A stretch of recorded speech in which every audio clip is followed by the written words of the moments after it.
I'm proud of all you people who made it in the snow. I didn't know if we'd have like diminished numbers, but this is Toronto. You guys have it down. And I, as much as people like snow, it's like it really helps bring on the spirit. And it reminds me of this time of year when I was a kid growing up. I spent a lot more time with my cousins who lived next door. Now, it wasn't because I was trying to, get a better Christmas present from them. It was, and that's why it's probably good we sent most of the kids away because they wouldn't understand. They had a color TV. And so when the Christmas specials came on, we'd go next door and watch them in living color. Which was, if you think about it, watching Rudolph the Gray-Nosed Reindeer just didn't have the same kick to it as, and often we'd make Christmas cookies at that time.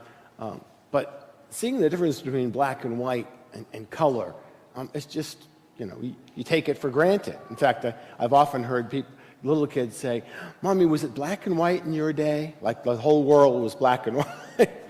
I've also seen online several times, there's a couple of companies that make these new glasses that help people who are colorblind to see color for the first time. And every video I've seen, when people put them on, whether it's a little kid or an adult, there's tears. They're just like, imagine seeing everything kind of flat and all of a sudden, boom, just color bursting everywhere. And, it's like there was so much there that I missed, that I didn't see. Well, it would be great if we had like spiritual glasses we could put on and see things as God sees them. It's even more than color. And when John, who now is in prison, and Jesus isn't acting the way John thought he would act. That's why he sent his disciples. Did I anoint the wrong one? Did I baptize? Do I need to break out of here and find a different Messiah? And Jesus doesn't say, "I'm the Messiah," because anyone could say that. He tells the disciples, "Go, look. The blind see, the deaf hear, the lame can walk. Lepers, who were the living dead of the time, are restored to health. And even the dead are restored to life." And in all of this, those who are desperately seeking the good news of God have that good news brought to them. He needed to say no more. They knew their own scripture. We've been hearing from the prophet Isaiah throughout Advent, and they knew these are all the signs of the Messiah. These are the signs that, anyone can walk around with this image board, "I'm the Messiah." Jesus was showing it by action. But they didn't see. He was doing it right in their presence, and they still missed it. So he calls them and his disciples to put on God's glasses, to see as God sees. And just as going from black and white to color, it's like, whoa! In fact, as a kid, the first time I saw The Wizard of Oz on a color TV, I thought the whole thing was in black and white. And I was blown away when all of a sudden they get to Oz and it's like, just imagine if we saw things through God's eyes. If we had our eyes open to see the things that are around us. Jesus wasn't doing these privately. He wasn't, "Okay, you're healed, scoot." He was doing these things out in the open, but people weren't getting it. They were seeing but not seeing.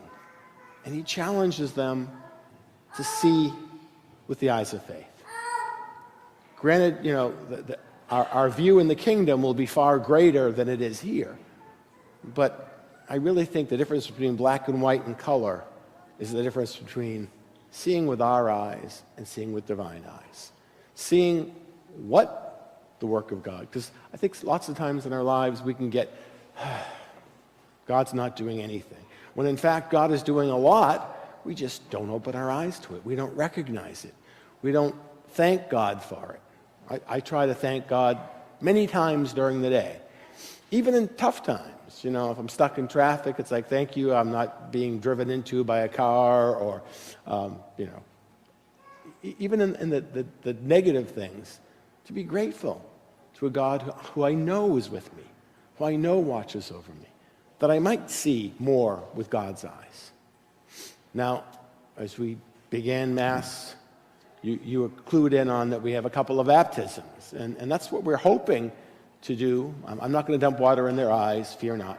I'll try to really keep the water out of their eyes. But through their families and through our example, hopefully they grow up to see with God's eyes, to see the love and the compassion that God has for us. See the presence and the work of God in their lives, that they may know it, rejoice in it, and show it to one another, show it to us. And so I invite our families to join me at the font.